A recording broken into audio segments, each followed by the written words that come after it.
Family card, কৃষক card, খাল কাটা, ইমামদের ভাতা, মুখরোচক কথা ঠিকই বলা হয়েছে, কিন্তু মাঠে ময়দানে এই চাউল বিতরণ, এটা সেটা, রিলিফ, নানান অসন্তোষ, অনিয়ম তৈরি হয়ে গেছে নাকি বলেন?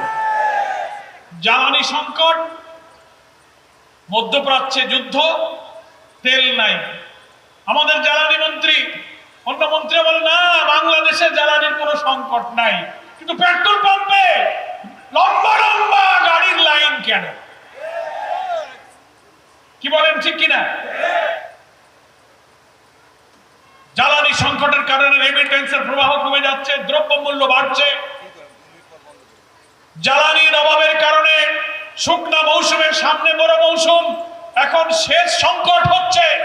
মাঠে কৃষি যন্ত্র, কৃষির উৎপাদন, সব জায়গায় জ্বালানি সংকট সৃষ্টি হচ্ছে। এই সরকার সেই সংকটের সমাধান করতে পারছে না। মাস হয়ে পারলো না, ক্ষমতায় গিয়েছেন, তারেক রহমান সাহেব প্রধানমন্ত্রী হয়েছেন, এখন উপনির্বাচনে আরো একজন হবেন। কেউ কেউ বিএনপি লোকেরা বলতে পারেন যে উনাকে ভোট দিলে হাত শক্তিশালী হবে। চিন্তা করতে হবে কার হাত শক্তিশালী করবেন। যারা ক্ষমতায় গিয়ে জনগণের কোটি কোটি টাকা লুটপাট করবে তাদের হাত শক্তিশালী করবেন, না প্রত্যেকটি পয়সা আমানতদারির সাথে জনগণের জন্য যারা ব্যয় করবে তার হাত শক্তিশালী করতে হবে।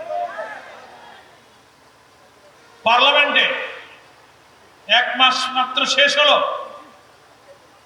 জনগণের কাছে নির্বাচনের আগে দেওয়া বিএনপির যে প্রতিশ্রুতি তা কি উনারা রক্ষা করতে পেরেছেন? একই দিনে গণভোট হলো, একই দিনে জাতীয় ভোট হলো। 5 কোটি মানুষ সংবিধান সংস্কারের জন্য জুলাই জাতীয় সনদের পক্ষে ভোট দিয়ে হাকে জয়যুক্ত করেছে। কি বলেন, ঠিক কিনা? এই বিএনপি জামাত সহ আমরা জুলাই জাতীয় সনদে স্বাক্ষর করে মেনে নিয়েছিলাম সংবিধানের এই সংস্কার করে দেশকে দলীয়করণ, দুর্নীতিবাদ এবং শেখ হাসিনার রাষ্ট্রীয় কাঠামোতে কর্তৃত্ববাদী, ফ্যাসিবাদী, দুর্নীতিবাদের যে কাঠামো তৈরি করে গিয়েছে, রক্ত দিয়ে আমরা সেই কাঠামো পরিবর্তন করে এমন একটি বাংলাদেশ রেখে যাব, যারাই ক্ষমতায় আসবে তারা যেন একটি মানবিক, বৈষম্যহীন নতুন বাংলাদেশ তৈরি করতে পারে।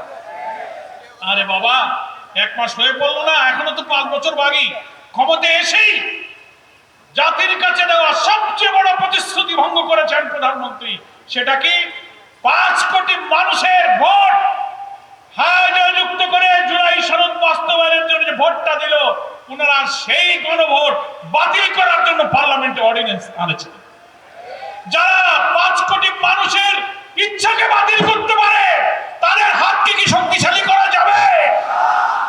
এখনই তো কেবল 1 মাস, আরো তো 5 বছর বাকি। আরো কত বেঈমানি বিশ্বাসঘাতকতা করবেন আল্লাহই ভালো জানে।